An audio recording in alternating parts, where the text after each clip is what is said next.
For 16 months, my wife vanished every Thursday night. I thought she was cheating, until her brother and the FBI uncovered something far more terrifying. Hey everyone, thanks for coming back, and if you're new here, welcome. I've got something personal to share today. It's a story that's been weighing on me for years, and I think it's finally time to put it into words. I was sitting alone in this quiet, half-lit bar downtown, slowly sipping my go-to drink, scotch with a splash of water. It was one of those rare nights where everything felt still, and for a moment I was just lost in the silence. Then she walked in. She moved straight toward the jukebox like she had a mission, her steps measured and unhurried. She reached into her coat pocket, pulled out a single quarter and slid it into the machine. And just like that, the room changed. Even after everything, after all the years and heartbreak in between, Natalie was still the most breathtaking woman I'd ever laid eyes on. From the very first moment I saw her, she held that title in my heart, and somehow she never let it go. I knew she saw me sitting there. Her presence wasn't some random twist of fate. No, she meant to be there. She came to make sure I still remembered. To remind me yet again that we were both stuck in this strange, painful limbo. Caught between what was and what never would be again. The record dropped and the speakers came to life. Love hurts. Love scars. Love wounds and marks.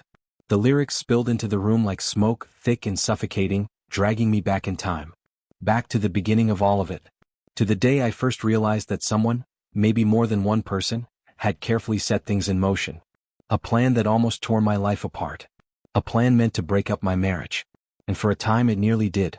All it had taken was a steady hand, some calculated patience, and just enough manipulation to throw everything into chaos. I couldn't stop wondering, what happens next? What do you do when someone tries to ruin everything you've built, and you know deep down they're not finished yet? If she failed the first time, what's to say she wouldn't try again? It all started the day Mandy and I got married.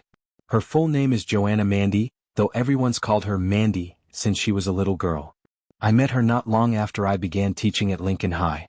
A friend of mine from college had a birthday party and she was there. I wasn't on the lookout for love. I'd been single for a while, content with the quiet rhythm of my life. But that night, something changed. She was arguing with the guy she came with. He was obviously on something. His eyes were glassy, his words slurred, and his body swayed like he was trying to keep his balance. I didn't know her then, but I could tell she didn't feel safe. So I stepped in. Calmly but firmly, I got between them and led the guy off the property, making it clear the night was over for him. As he pulled away in his car, swerving slightly as he turned out of the driveway, I made the call. I reported him for driving under the influence, gave the police his car's make, model, and plate number. That night should have ended there, but it didn't. That was the beginning. The spark that lit everything else. Not long after he sped off, the police managed to pull him over. Still fired up and steaming with rage, he made a series of terrible choices, ones that would change everything. First, he threw a punch at one of the officers. That was his first mistake. His second? He gave them a fake name, and not just any name. He used the name of Jody's older brother, Ethan. She had come to the party with him that night, though it was clear by then that things between them weren't exactly steady. As the whole scene unfolded, I could see the worry on her face. I offered to drive her home once everything calmed down.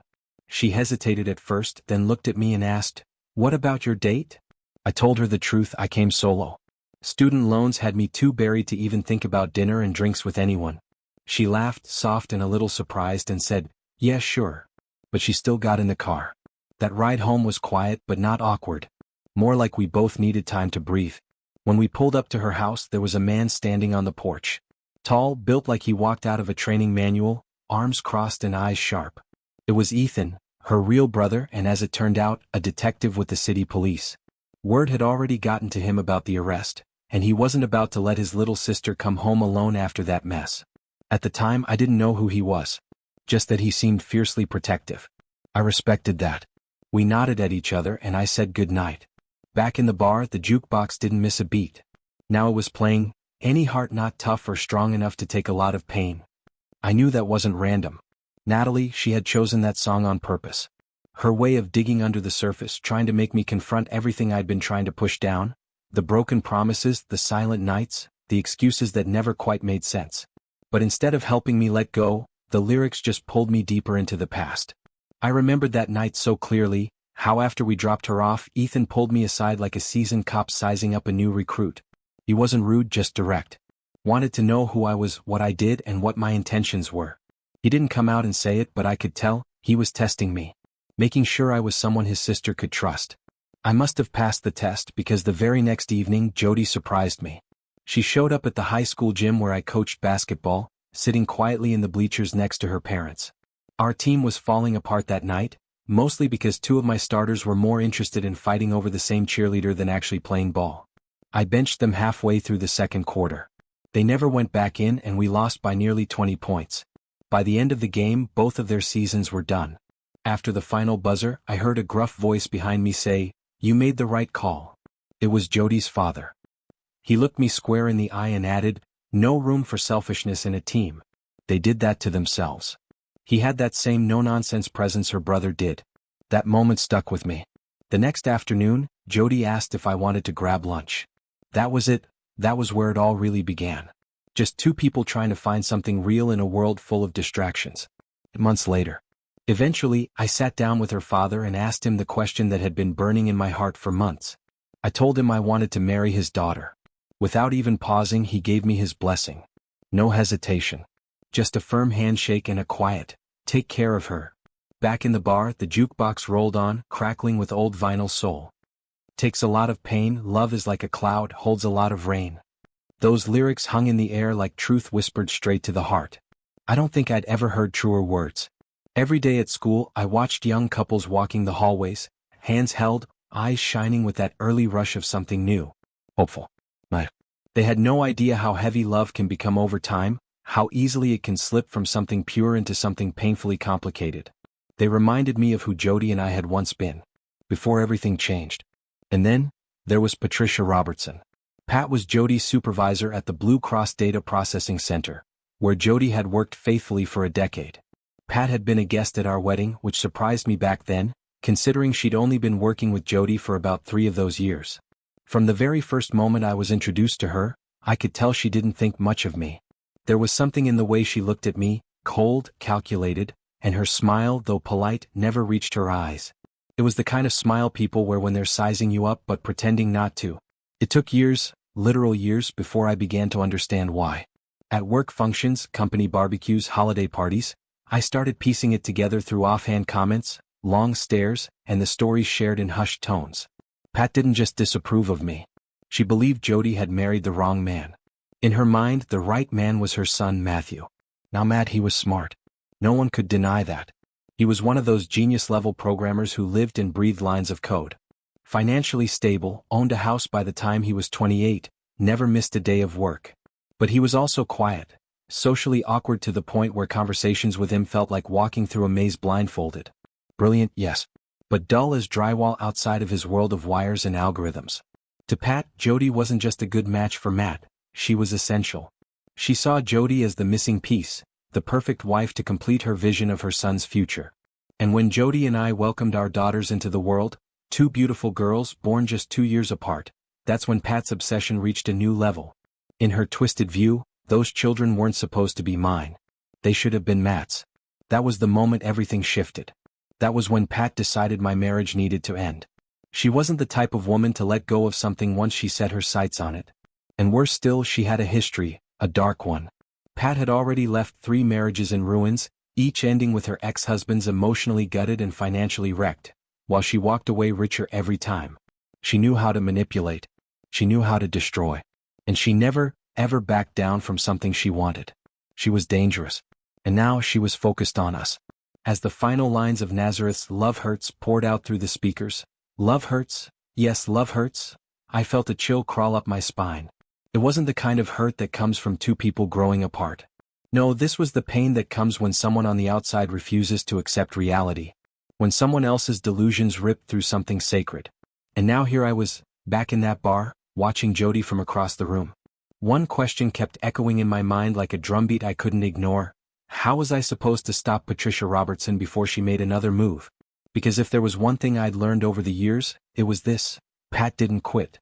She waited, watched, and struck when no one expected it.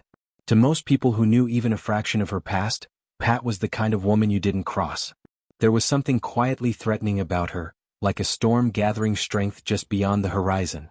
What made her even more dangerous was the support she had behind the scenes. Human resources, for one, had practically handed her the keys to the castle.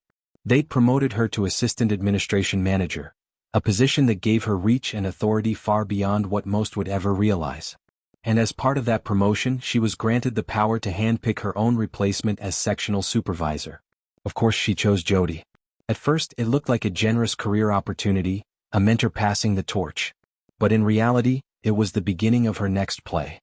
With her new title came access to every security code in the entire data processing system. That's when her years of quiet scheming shifted into something active, deliberate. She now had control and a plan. From there, a familiar pattern began to take shape. With full backing from human resources, Pat began sending Jody to every training workshop she could find. Leadership development, project management, team-building conferences. If it had a badge and a coffee break, Jody was signed up.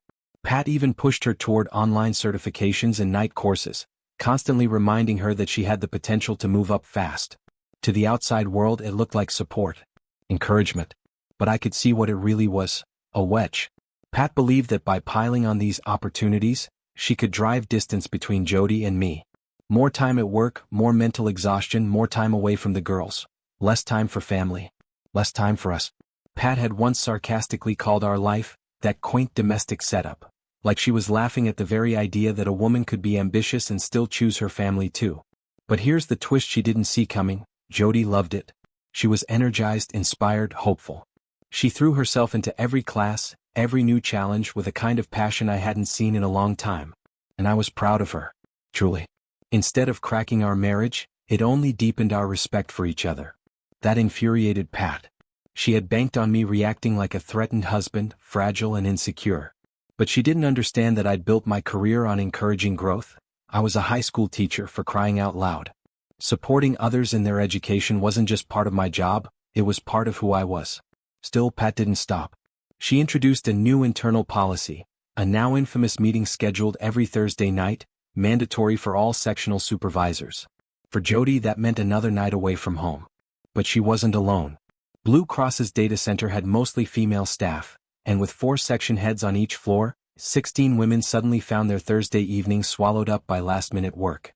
A lot of husbands were angry. Routines were disrupted. Date nights, family dinners, after-school help with homework, all of it got pushed aside. And while I sat with my drink, the jukebox shifted again, and that old line hummed through my thoughts. I'm young, I know, but even so, I know a thing or two. And that was the problem, wasn't it? I couldn't quite put my finger on it, but something didn't sit right. My gut was restless, that quiet sense of unease growing stronger by the week. And before the truth finally surfaced, what I uncovered shook me to my core. It started subtly.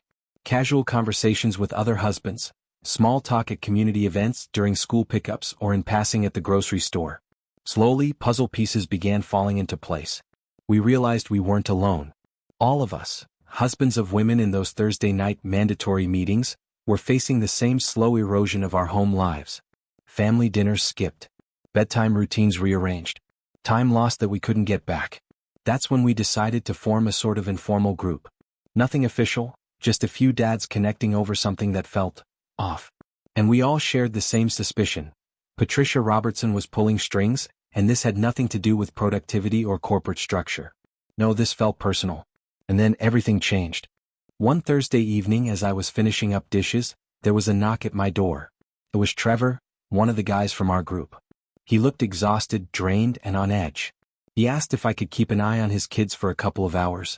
Said he'd had enough. Tonight, he was going to find out what was really happening at those so-called Thursday night sessions.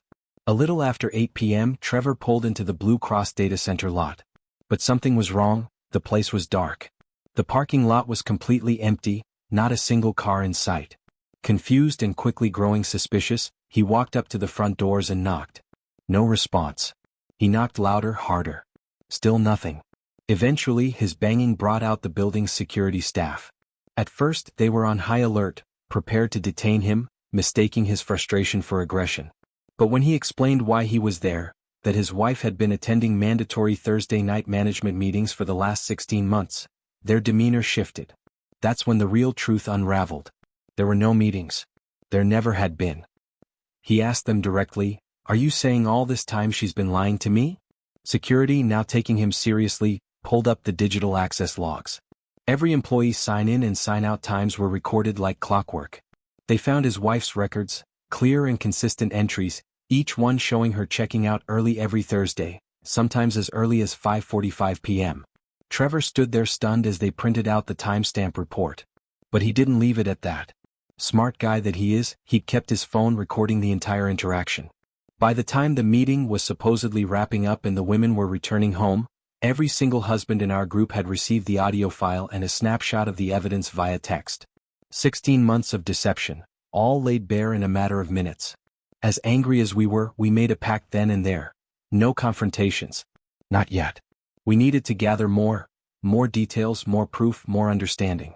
Whatever this was, it ran deeper than we thought. And I personally needed clarity. I needed to figure out what this meant for my family, for my daughters, for the life Jody and I had built. And as I sat in that dim bar, trying to hold myself together, the next song faded in through the speakers, its lyrics wrapping around my thoughts like fog rolling in from the coast. I learned from you, I really learned a lot. The lyrics drifted from the jukebox, low and aching, echoing the realization that had hit me just days before. It was like being punched in the chest. All the little signs, the strange distance, the changes I'd tried to ignore, it all finally came into focus. This was Pat Robertson's latest move. Her newest ploy. Another carefully orchestrated attempt to wedge her way between Jody and me. But two questions wouldn't stop circling in my head, gnawing at me like shadows creeping in through a cracked door. Was Jody truly involved? And worse, was she connected to Pat's son Matt? That Saturday, I reached out to Jody's older brother Robert. Most folks called him Bob. He was a longtime detective with the city police department, and if anyone could give me a straight, level-headed take on the situation, it was him. We met at a quiet diner just outside of town, the kind of place where the coffee's always hot and the booths still smell like maple syrup from the morning rush. I didn't waste time with small talk. I needed answers. Bob already knew about Jody's Thursday night absences. In fact, so did the rest of her family. Her repeated no-shows at birthdays, anniversaries, and holiday dinners hadn't gone unnoticed. But until now they just assumed it was the job. No one ever thought to question it. I opened up about everything, how things between Jody and me had been unraveling bit by bit, how her focus was constantly being redirected, how Pat Robertson seemed to be engineering it all. I didn't mention the real root of Pat's obsession with our family, not yet. That part still felt too volatile, too personal. Bob listened closely, eyes narrowed, occasionally nodding. But I could tell he wasn't fully convinced. Not until I pulled out my phone. I hit play on the recording Trevor had made at the data center. The moment Bob heard the security guard admit there were no Thursday night meetings, something in his face shifted. His posture stiffened. His brows furrowed with sudden clarity. "You said how many husbands are caught up in this?" he asked, voice low. 16, I told him. "It's been going on for 16 months. I found out when I babysat for one of the guys so he could go see for himself." "That's his voice you're hearing." Bob let out a quiet expletive under his breath and rubbed his hands across his face. "Arlen, listen to me, don't do anything reckless," he said, his tone serious now. "We've got 16 women, 16, who have all been somewhere else every Thursday night. And their boss, Pat, is connected to every one of them. That's a consistent, structured pattern. 6 hours a week, every week, hidden from their husbands. Do you know how rare it is to see that kind of secrecy across multiple people without someone slipping up? That kind of coordination? That's not just manipulation. That's a cover-up. You think it's criminal?" I asked, the words barely escaping my mouth. Bob didn't answer right away. He just stared at his coffee, thinking hard. "Whatever this is," he finally said, "it's big. And if it's been kept hidden this long, yeah, it might be serious." I asked Bob if he thought it was criminal. He didn't answer right away. Instead, he took a deep breath and finally said, "Too early to say for certain. But the way this thing is structured, it throws up more red flags than I can count. There's coordination here, timing, secrecy, silence. That doesn't happen by accident." Then he looked me dead in the eye. "I need you to keep this quiet. All of it. Nobody says a word, not until we know exactly what we're dealing with. This is bigger than one marriage, Arlen. Send me the recording. I want a few people I trust to hear it. My gut says your friend didn't just stumble onto a personal lie. He might have walked straight into something a lot bigger." I hung up and immediately called Trevor, the husband who'd uncovered everything in the first place. I explained what Bob needed from us. He didn't hesitate. He offered to put together a detailed list of all 16 women involved and their connections, and promised to get it to Detective Robert Parsons as soon as possible. Weeks passed. Then, during a small family barbecue at Jody's sister's house, Bob pulled me aside near the garage, out of earshot from everyone else. "We're investigating it," he said quietly. "And not just us. We've looped in the FBI's computer fraud division." I stared at him, trying to process what that meant. "I can't tell you much more right now," he added. "But I'll say this, if Jody's involved, she won't get any special treatment. She'll be handled like everyone else." My stomach dropped. The ground beneath me suddenly felt unsteady. This wasn't just some petty office politics or a midlife career move gone off the rails. Whatever we'd stumbled into, it was serious. And then the jukebox seemed to echo my dread. "Love is like a flame, it burns you when it's hot." Love hurts. Yeah, it does. Especially when the damage doesn't come from within, but from forces you never even saw coming. 18 weeks had passed since that night I sat across from Bob at the diner, pouring my heart out. And then came the moment that changed everything again. I was late picking up our daughters from Sharon's, Jody's mother.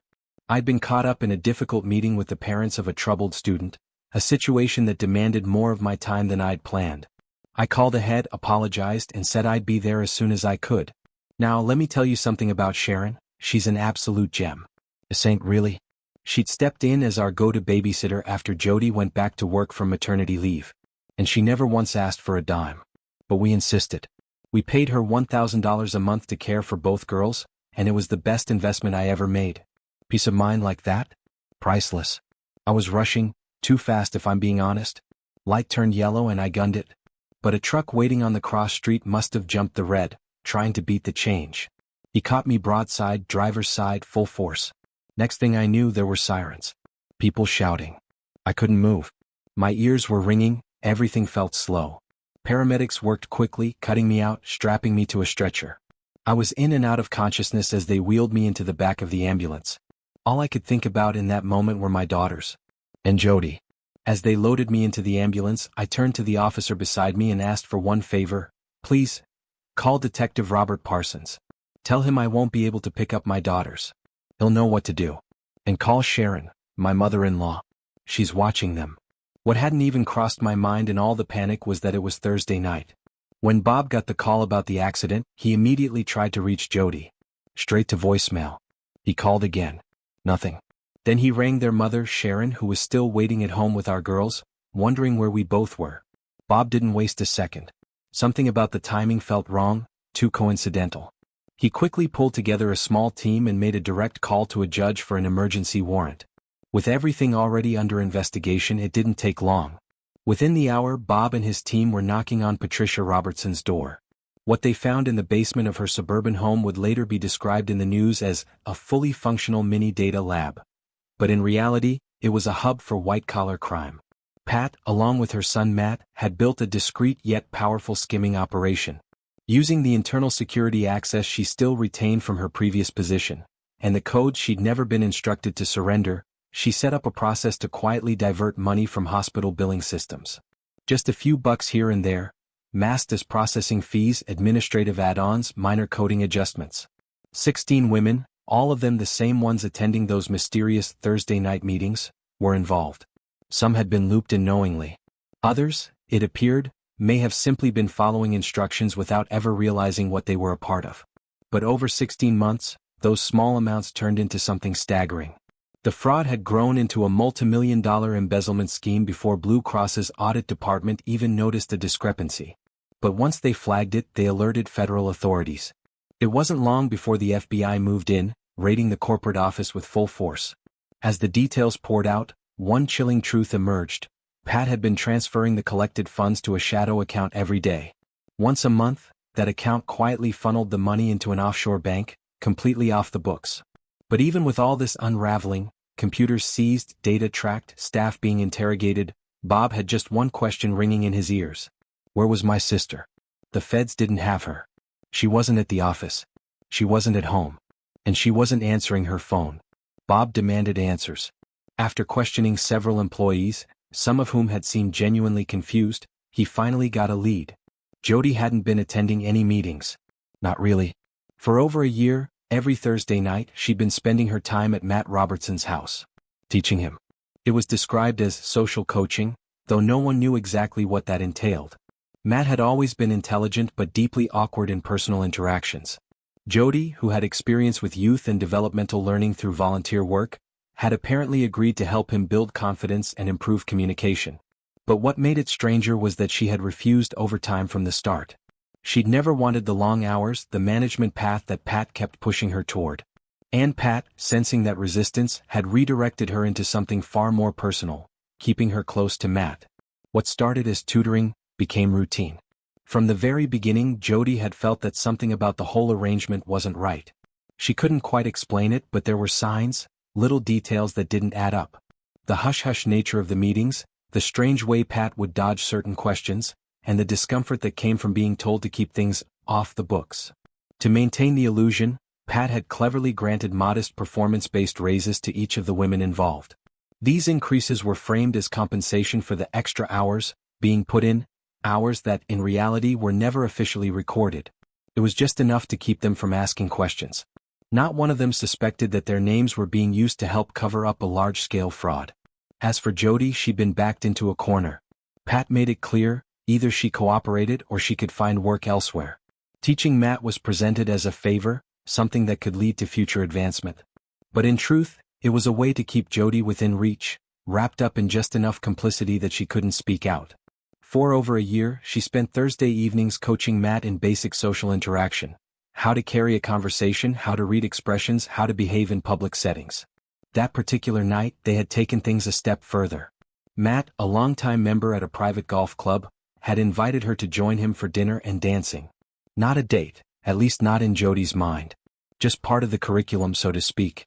When Bob heard where she was, he left the FBI team at the scene and drove straight to the golf club, bringing another officer with him. They weren't in the dining room. They weren't at the bar either. They were eventually located in a small private event hall at the back of the building, where slow country square dance music played over a set of mounted speakers. Under the dim lights, they were dancing, stiffly, awkwardly, more like a lesson than a romantic moment. Bob's voice cut through the air like a knife. "Jody, what are you doing here?" She turned, startled. "Robert? What's going on?" "I'm here," he said coldly, "to arrest your boyfriend." Her face froze in confusion. "What? He's not my boyfriend. He's my boss's son." "He's also being arrested," Bob said. "Alongside his mother and 16 of your coworkers, for wire fraud and theft." Jody took a step back, completely stunned. "You've got it all wrong. I'm not involved in any of that. I've been helping him. I can show you my payment records. I've been compensated for my time." But Bob wasn't swayed. "You just admitted you're being paid for personal services," he replied, his voice laced with bitterness. "What does that make you, Jody? And while you've been here working, your husband is lying in a hospital bed, wondering why his wife has disappeared every Thursday night for the past year and a half." One of the officers nodded toward his chest. The entire interaction had been captured by a body-worn camera. "You get that?" Bob asked. "Got it all," the officer confirmed. "Then arrest my sister," Bob said quietly. "Charge her with prostitution. Let the district attorney figure out what sticks." Jody's face crumbled as reality set in. The room blurred. Her breath caught in her throat. She hadn't told a direct lie, but she had kept the full truth hidden. And now that silence was being treated as guilt. A female officer approached gently but firmly and began reading her rights as she placed the handcuffs on. Jody didn't resist. Her hands shook, but she said nothing. Everything she thought she was protecting, her job, her dignity, her future, was slipping away. As Jody sat quietly in the back of the patrol car, she overheard her brother's voice, stern and steady, coming from just outside. He was on the phone with their mother. "Yeah, we've taken her in," he said, keeping his tone level. "I'll explain everything when I get there." It didn't feel real. Her wrists were bound, her future uncertain, and the last thing she ever imagined was being arrested by her own brother. Meanwhile, Robert and the second officer turned their attention to Matt. The moment they placed him in handcuffs, he tried to speak, not with anger or fear but desperation. "Detective Parsons, please. I swear nothing ever happened between me and Jody. She never slept with me. My mother hired her to help me with social skills, that's all." Bob didn't budge. "That might be the truth, Matt," he replied. "But when you've got 17 people arrested for fraud and one of them is found dancing alone with you in a private setting, someone who admitted on camera that she's being paid, it doesn't look good. No jury's going to buy tutoring as an excuse." Matt hung his head. He could see it now, how the whole thing must look. How easy it was for assumptions to take over. "Jody only agreed to help me so Pat would stop pressuring her," he said quietly. Then after a long pause he added, "There's something else. Something I've never told anyone." Bob narrowed his eyes but gave him space to speak. "I'm gay," Matt admitted, voice trembling. "I've been hiding it from everyone, especially my mother. The first time I met Jody I told her the truth. And ever since she's just been helping me work through years of habits I built up to survive living under Pat's thumb." He looked up, eyes red but steady. "She's been kind to me. Patient. Nothing else." Bob stood there in silence for a moment, then reached for his radio. "Bring her back," he said into the receiver. "Hold on processing. I'm dropping the charges. She's not part of this." Matt was taken into custody, but Jody was pulled from the transport and returned to her brother.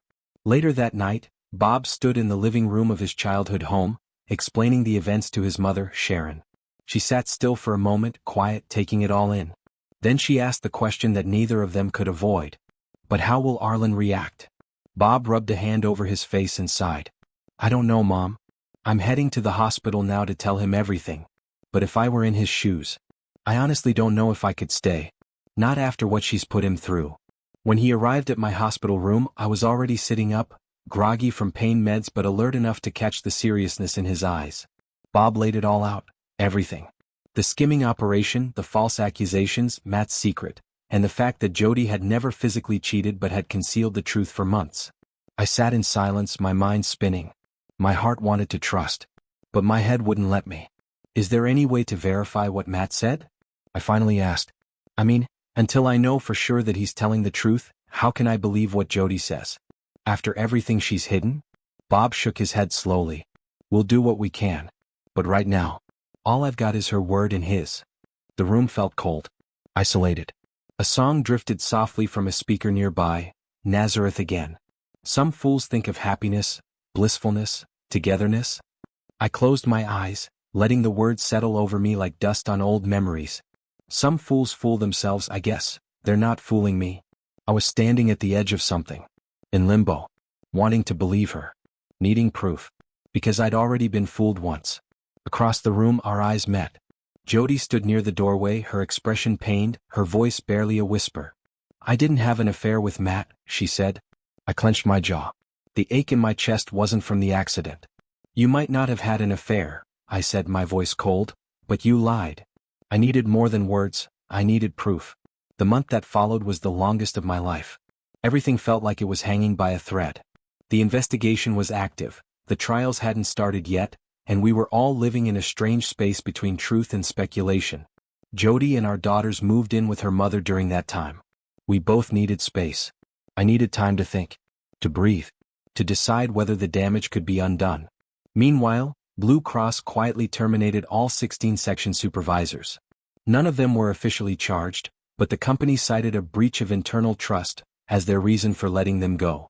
Ironically, in the middle of all this, Jody was promoted, offered Pat Robertson's former position. A strange twist, considering everything she'd just endured. Back at the bar, the jukebox had one more verse to whisper my way. "I know it isn't true. Love is just a lie, made to make you blue." I finished my drink and stood up, my heart aching with the weight of unanswered questions. That night, I found Jody standing outside her mother's house, looking up at the stars as if searching for something.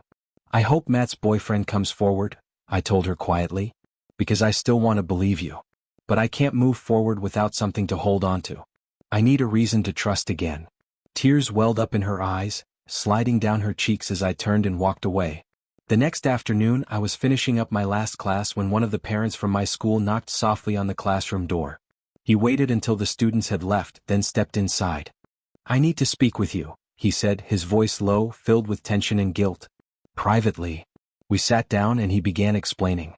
It took nearly an hour. He was a friend of the Robertson family. And he was Matt's partner. "I should have come forward sooner," he admitted, "but I was afraid of what it would mean for my family. My wife. My children.